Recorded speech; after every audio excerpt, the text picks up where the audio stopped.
Boa tarde a todos. Eu me chamo Vitor Pessoa, natural aqui da cidade de Fortaleza, Ceará, e eu resolvi transformar a minha conta em um canal chamado Leituras S.A., que aqui eu venho debater sobre livros, leituras, o hábito da leitura, principalmente, e esse hábito como formação filosófica e do ser humano e espiritual.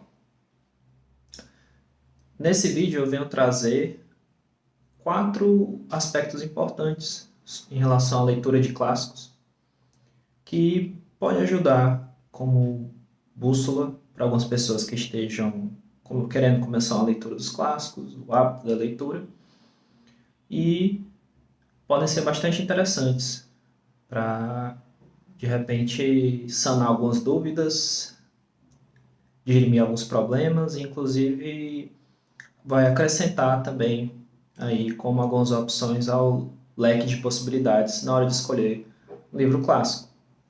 Lembrando que não existe em nenhum local um consentimento, uma ideia geral sobre o que seria um clássico.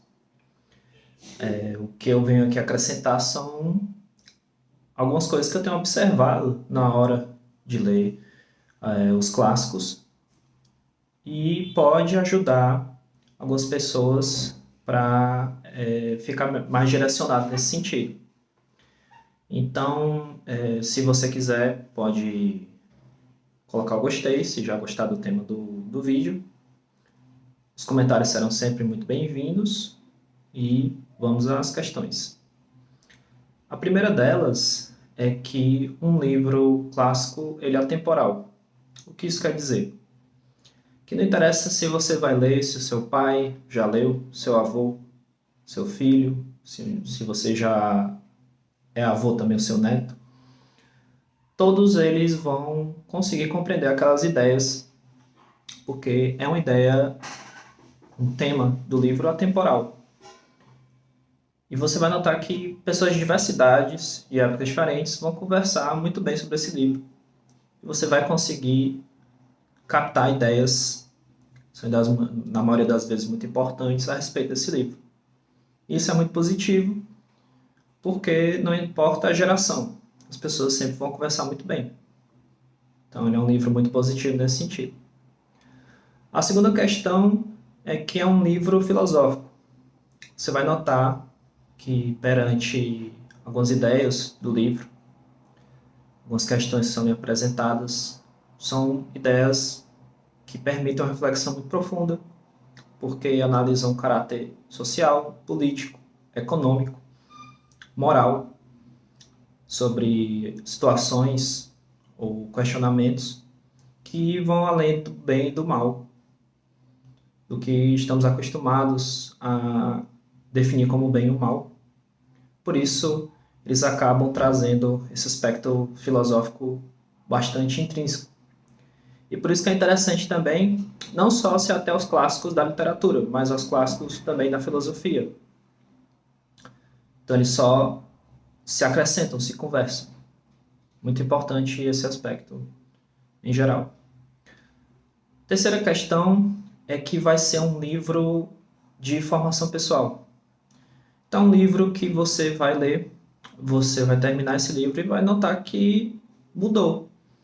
Do começo do livro até o final do livro, você já não é mais a mesma pessoa, não tem as mesmas opiniões, e que aquilo conversou no seu mais íntimo, né? Podendo você prestar atenção que houve uma transformação não só pessoal, mas algumas vezes espiritual. Porque ele conversou com um aspecto seu que de repente você estava tendo dificuldade em mudar, ou que você via necessidade de mudar.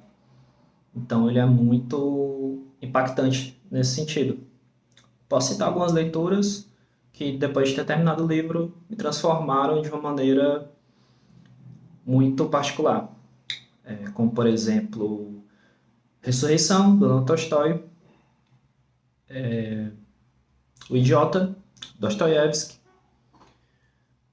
o que eu estou revisitando, Crime e Castigo, sobre a questão da miséria humana em Os Miseráveis, mas são livros que transformam qualquer um que o lê assim como tem transformado gerações e gerações todas as vezes.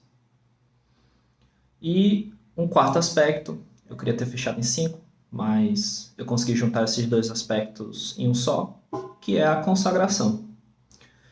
O que isso quer dizer? Um livro consagrado, ele vai ser um livro constantemente citado, não só a obra, quanto o autor, quanto personagens dessa obra. Você não vai ter surpresa ao de repente estar lendo um livro que você goste muito e ver, por exemplo, em Nietzsche, ele citando Dostoiévski, Dostoiévski citando Honoré de Balzac e até mesmo Chekhov,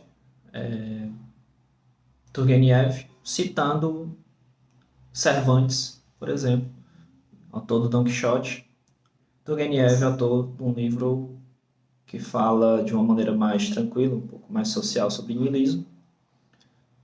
Inclusive, bandas como a Legião Urbana citam também, né, através da música Pais e Filhos, citam também trechos dessa obra. E aí você vai notar o peso que essa obra tem na humanidade, nas culturas, nas gerações.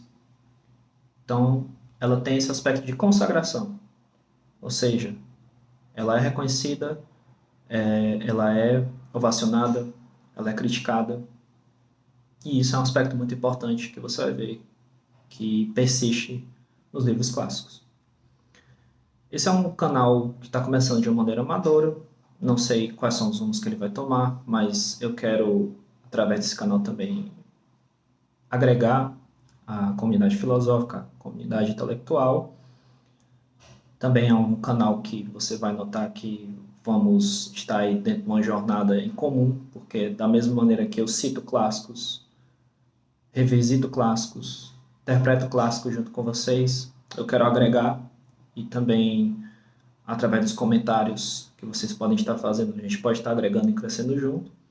E eu espero que esse trabalho seja um trabalho de acrescentar aí o aspecto humano, o aspecto filosófico, para não só a minha geração, como também as outras gerações que estão por vir. Porque nós não somos eternos. Eu tenho notado uma mudança na sociedade de certa forma preocupante com a formação pessoal, formação intelectual da juventude. E essa é a maneira que eu encontrei de fazer a diferença. De uma forma simples, de uma forma bastante amadora e humilde, mas uma forma que considero bastante positiva. Quero agradecer a todos pela atenção, desejar uma ótima tarde. Marquem o gostei se gostaram do tema do vídeo e das coisas que eu coloquei em relação à leitura dos clássicos. E fiquem à vontade para comentar sempre